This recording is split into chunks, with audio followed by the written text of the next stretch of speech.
എന്റെ പൊന്നെ ഒരു രക്ഷയില്ല, ടിക്കറ്റ് പോലും കിട്ടാനില്ല. കാരണം എന്തൊരു ജനപ്രവാഹമാണെങ്കിൽ അത് എല്ലാ തിയേറ്ററിലും ഫുള്ളാണ്, ടിക്കറ്റ് കിട്ടാനില്ല. കാരണം ഇത്രയും എക്സ്പെക്ടേഷനോട് ഇത്രയും എന്ത് പവർഫുൾ ആയിട്ടുള്ള സിനിമയായിരിക്കും ഇത്. കാരണം ഇത്രയും പ്രതീക്ഷ തന്നെ ജനങ്ങളിങ്ങനെ കൊടുക്കുന്നത് എനിക്ക് മനസ്സിലാവില്ല.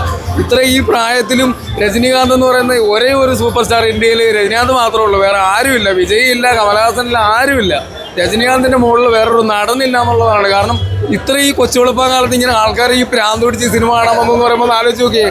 പിന്നെ ഇതിനകത്ത് ഞാൻ പറയാം, ലോകേഷ് കനകരാജ്, രജനീകാന്ത്, നാഗാർജുന, അമീർ ഖാൻ, നമ്മളെ മലയാളത്തിന്റെ സൗബിൻ ഷാഗീർ, ഒരു രക്ഷയില്ല. കാരണം ഇത് 700 കോടി കളക്ട് ചെയ്യുന്ന കാര്യത്തിൽ യാതൊരു സംശയം വിചാരിക്കേണ്ട. ഇതിന് ജയിലറിന്റെ മുകളിലത് ഹിറ്റാണിത്, വേറെ ഒന്നും വിചാരിക്കാനില്ല. കാരണം ഒറ്റ പാട്ട് കൊണ്ട് മാത്രം ഇത്രയും ബീജിയമ്മോട് കൂടി വേറെ ഒരു പടം ഇനി ഉണ്ടാവില്ലെന്ന് തന്നെയാണ് പറയുന്നത്. ഇത്രയും പ്രാന്ത് പിടിച്ച് കിടക്കുന്ന ആൾക്കാർ എങ്ങനെ പ്രാന്തുണ്ടോ സിനിമയ്ക്ക്?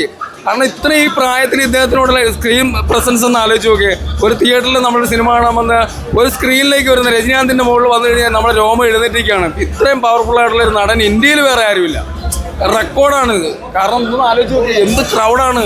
സിനിമ ടിക്കറ്റ് പോലും കിട്ടാനില്ല. രക്ഷയില്ല, ഒരു രക്ഷയില്ല, അടിപൊളി.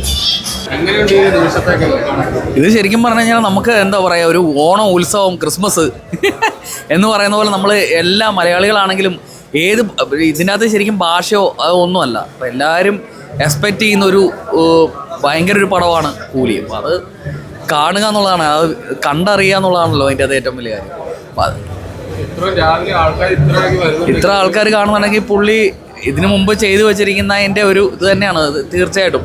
കാരണം നമുക്ക് രജനീകാന്തിനെ രജനീകാന്തായിട്ട് കാണണമെങ്കിൽ ഈ സ്ക്രീനിൽ ടിക്കറ്റ് എടുത്തിട്ട് തന്നെ കാണണം. പുള്ളിയുടെ ഒരു ആക്ഷൻ ആണെങ്കിലും പുള്ളി പറയുന്ന ആ ഒരു എന്താ ശരിക്കും പറഞ്ഞാൽ ഏതൊരു വ്യക്തിയുടെ ഇൻസ്പിറേഷൻ തന്നെയാണല്ലോ. അത് ശരിക്കും പറഞ്ഞു കഴിഞ്ഞാൽ അത് കാണാനുള്ള ക്യൂരിയോസിറ്റി കത്ത് തീർച്ചയായിട്ടും.